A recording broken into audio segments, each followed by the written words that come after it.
देखो मैं यहाँ पे आया था, इस मंदिर में हम आए थे। सबसे पहली बात तो लोगों ने अफवाह फैला रखी है कि ये भूतों के द्वारा बनाई गई थी मंदिर। ऐसा कुछ नहीं है भाई। हेलो इंडिया, तो कैसे हैं आप सब? I hope you all guys are fine and doing well. तो अभी मैं हूँ वृंदावन में अभी मैं आया हूँ यहाँ पे गोविंद देव मंदिर। तो गोविंद देव मंदिर जो है एक काफ़ी ज़्यादा प्रसिद्ध मंदिर है और काफ़ी मिस्टेरिकल मंदिर है ये। तो अभी इसके बारे में मैं अंदर चल के आपको पूरा डिटेल में बताऊँगा। और इस मंदिर को भूतनाथ मंदिर भी कहा जाता है, और क्यों कहा जाता है मैं इसके बारे में आपको अंदर चल के बताता हूँ।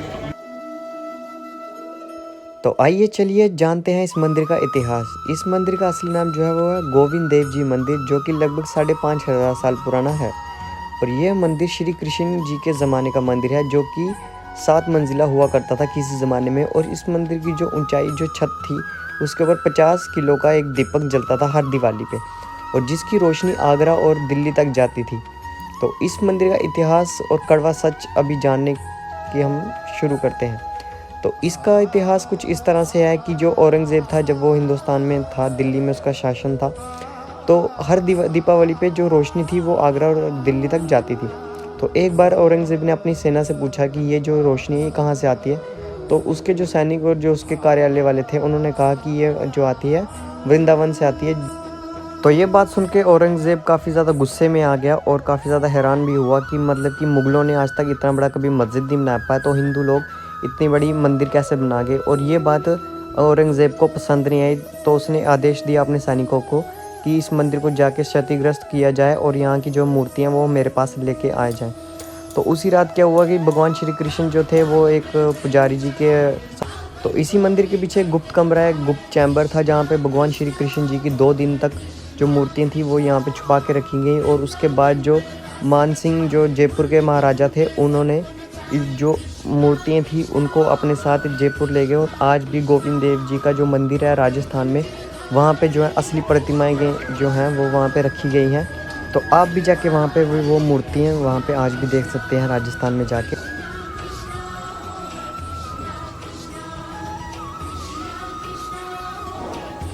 तो पंडित जी ने हमारे कहने पे पर्दा आगे कर दिया गया है, क्योंकि बहुत सी चीज़ें जो हैं वो पर्दे में ही अच्छी लगती हैं। तो आगे का इतिहास कुछ इस तरह का है कि जब मान सिंह जो थे वो जयपुर जब उन मूर्तियों को लेके चले गए थे, उसके बाद क्या हुआ कि जब औरंगज़ेब यहाँ पे आया तो उसने देखा कि यहाँ पे जो मूर्तियाँ थी वो नहीं थी। तो इस चीज़ को लेके वो काफ़ी ज़्यादा क्रोधित हुआ और उसने क्या किया, ऊपर की जो 4 मंजिलें थी वो तुड़वा दी गई। और इसके ऊपर जो मतलब कि यहाँ के साइड के जो पिलर्स हैं, उसके ऊपर कृष्ण जी की लीलाएँ रचित गई थी, जो कलाकृति की गई थी, उसको काफ़ी ज़्यादा उसने खंडित कर दिया।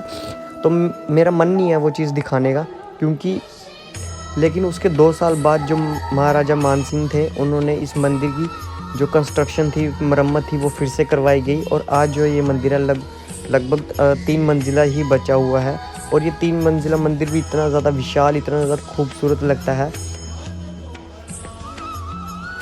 जो यहाँ के पुजारी थे, उनके सपने जब श्री कृष्ण जी आए थे, उन्होंने कहा था कि सारी प्रतिमाएं वगैरह यहाँ से हटा दी जाएँ। तो जो जयपुर के राजा थे वह अपने साथ सारी प्रतिमाएं और मूर्तियाँ वगैरह अपने साथ ले गए थे, जो कि प्राचीन जो यहाँ पे समय से पहले से हैं यहाँ पे। तो वो जयपुर में है आज के टाइम पे। और यहाँ पे आज कुछ मतलब कि मंदिर को फिर से रिकन्स्ट्रक्ट करवाया गया, निर्माण करवाया गया, और नई मूर्तियाँ यहाँ पे ला के रखी गई। लेकिन जो पुरानी और प्राचीन जो शुद्ध मूर्तियाँ हैं, वह मूर्तियाँ आज भी जयपुर में हैं। तो कुछ इस तरह का इतिहास है इस मंदिर का। और मुगलों द्वारा काफ़ी ज़्यादा मतलब कि राखी की गई है। यार ये मंदिर इतना अच्छा है, यहाँ पे लाइटिंग की कमी आ रही है थोड़ी, इसलिए वीडियो क्वालिटी में शायद आपको कॉम्प्रोमाइज़ करना पड़े।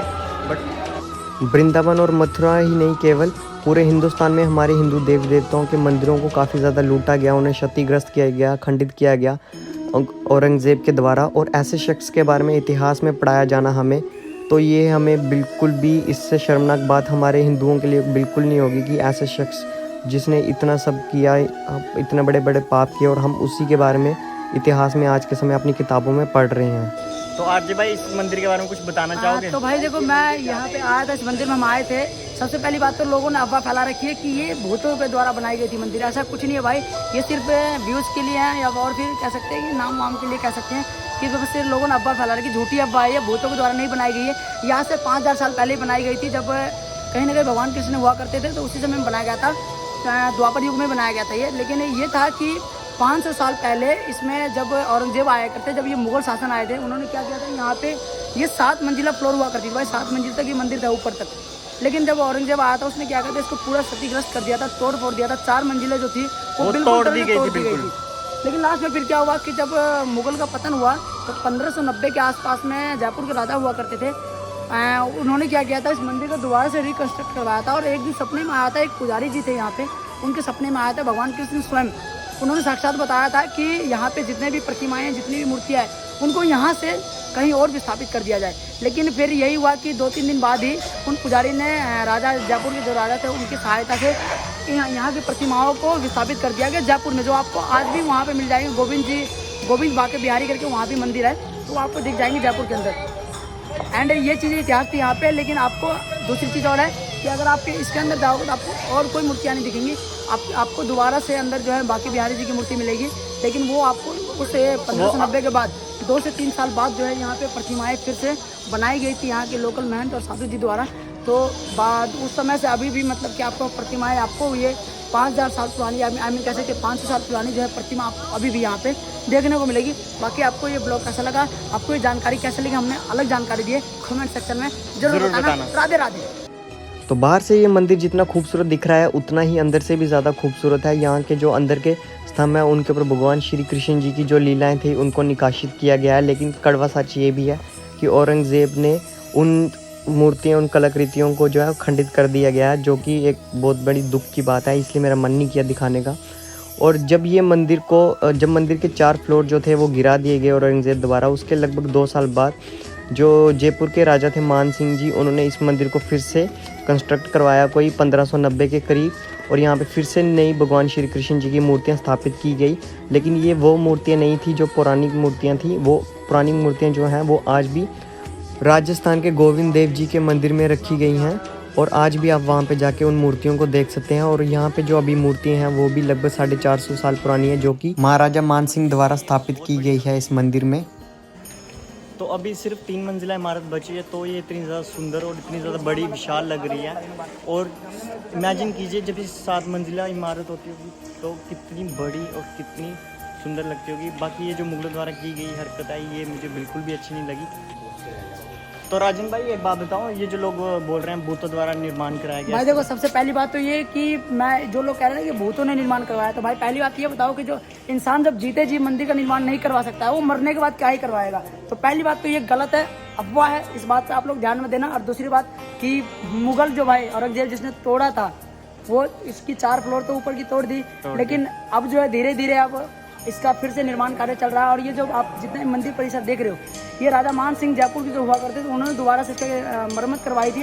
एंड आपको ये रूप देखने को मिल रहा है। तो भाई आगे से इस चीज़ का अफवाह मत फैलाए कि भूतों ने बनवाई है। और दूसरी बात तो भाई हम ऐसे अब मंदिर जो हम बनाएंगे, क्योंकि अयोध्या तो भाई बन ही रहा है, काशी भी बन रहा है, और अब वृंदावन मथुरा की बारी है। राधे राधे।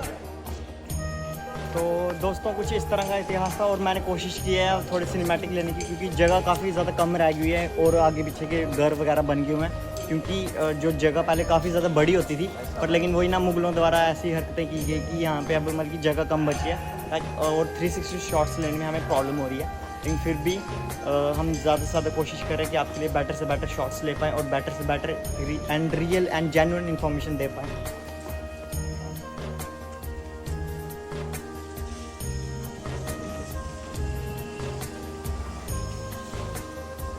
इस तरह से इतिहास था गोविंद देव मंदिर का। तो इसको भूतनाथ मंदिर बुलाना बंद कीजिए और जो इसका असली नाम है उसी नाम से इसको बुलाना शुरू कीजिए। तो अगर ब्लॉग अच्छा लगा हो तो प्लीज़ ब्लॉग को शेयर किया जाए और मिलते हैं अच्छे से प्यारे से किसी अगले ब्लॉग में। तब तक के लिए बाय, टेक केयर।